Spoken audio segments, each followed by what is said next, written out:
여러분 안녕하세요. 오경영 선생님입니다.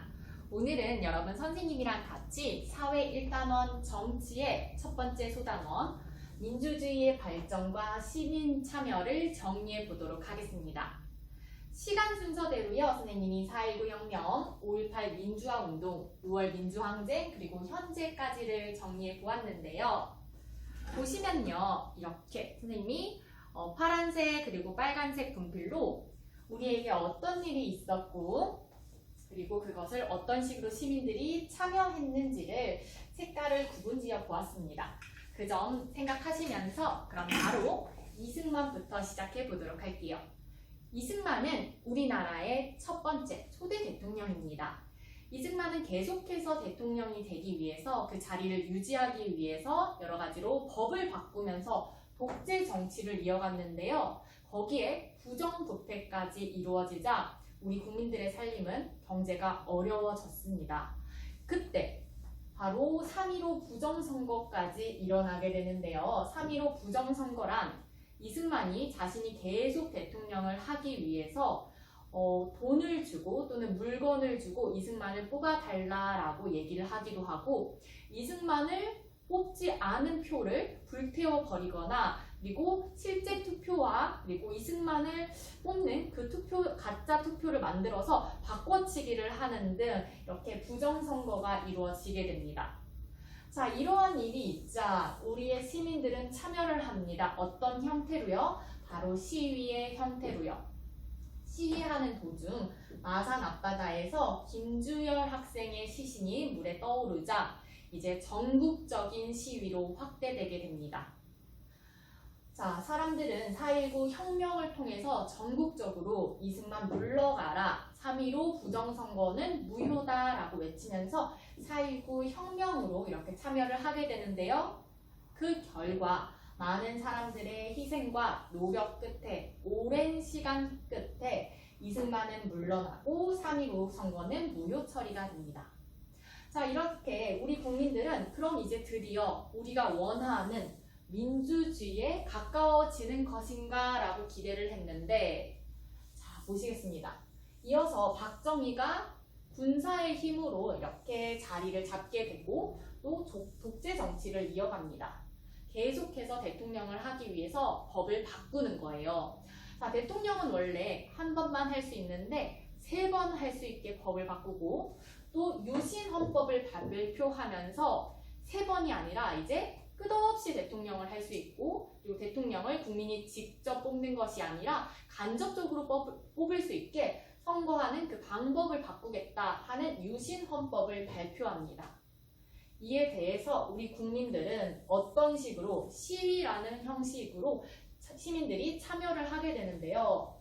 그렇게 혼란스러운 과정 안에서 박정희가 부하에 의해 살해되고 전두환이 이제 군사적 또 무력으로 이제 정변을 일으켜서 그 자리를 차지하게 됩니다. 하지만 전두환도 박정희처럼 독재로 이렇게 힘을 이어갔기 때문에 민주주의에 대한 시민들의 그런 바람을 이루어주지 않았기 때문에 우리는 앞서 했던 시위를 계속해서 이어하게 되는데요. 이 중에 전라도 광주에서 5월 18일 날 5.18 민주화 운동이 이루어집니다. 그런데 이제 전두환은 광주에서 있는 이 민주화 운동을 아주 폭력적으로 진압을 하고 그 광주에서 있었던 일을 전국 다른 지역에서는 모르게 신문이나 방송을 탄압합니다. 그리고 외국에도 알려지지 않도록 오직 광주에서만 일어나는 일을 아무도 모르도록 신문이나 방송과 같은 언론을 탄압하게 됩니다. 그게 바로 5.18 민주화 운동이고요. 그렇게 해서 전두환은 대통령 자리에 앉고 전두환은 계속해서 민주주의를 탄압합니다. 자, 이러한 일이 있을 때 우리 시민들은 다시 민주주의를 위해 시위를 하는데요. 이 과정에서 박종철 학생 그리고 이한열 학생이 사망합니다.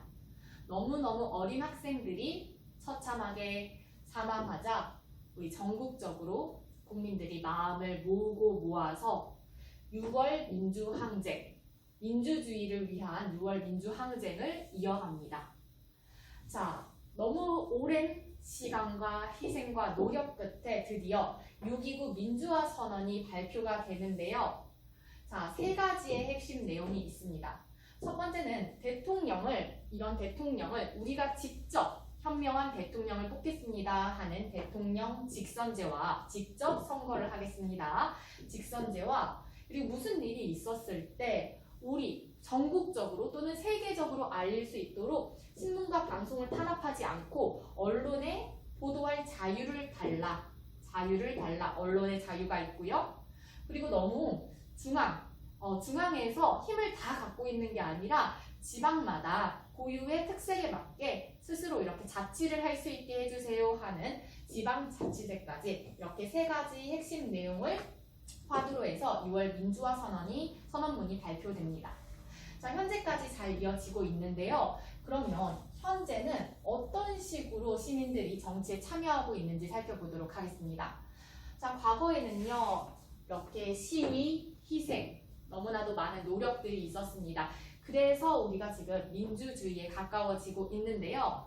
자, 현재 민주주의를 이렇게 잘 유지하기 위해서 우리 시민들은 현재 촛불 집회나 또는 1인 시위를 통해서 자신의 의견을 이야기합니다.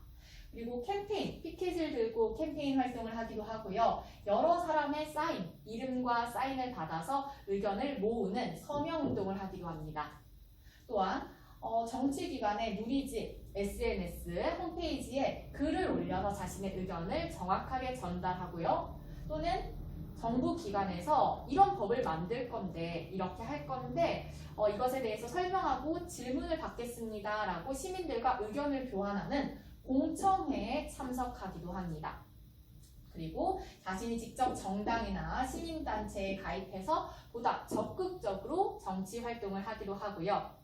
마지막으로 가장 중요한 것은 우리 직선제, 독재를 막고 대통령을 우리가 직접 뽑아서 우리가 현명한 대통령을 직접 뽑기 위해서는 투표, 선거에 참여하는 것이죠. 이런 방법으로 우리는 현재까지도 민주주의가 계속해서 발전할 수 있도록 민주주의가 유지되고 발전할 수 있도록 시민들이 참여를 하고 있는 겁니다. 자, 이렇게 해서 선생님이 내용을 쭉 정리를 해 보았는데요.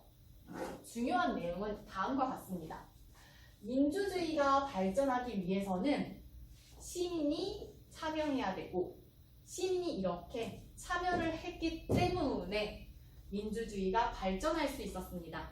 민주주의와 시민의 참여는 뗄래야 뗄 수 없는 관계라는 것 꼭 기억하시면서 많은 사람들의 희생으로 얻은 결과 민주주의를 잘 발전시키고 유지하기 위해서는 지켜내기 위해서는 민주주의는 우리가 지켜야 되는 거예요.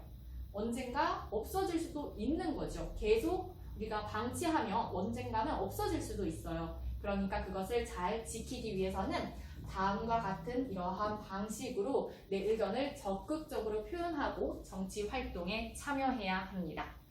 자, 이렇게 해서 정리 수업을 마치겠고요. 다음 시간에는 선생님이 2단원을 정리해 주도록 하겠습니다. 두 번째 2단원, 작은 2단원 정리해 줄게요. 그럼 다음 수업 영상에서 만나도록 하겠습니다.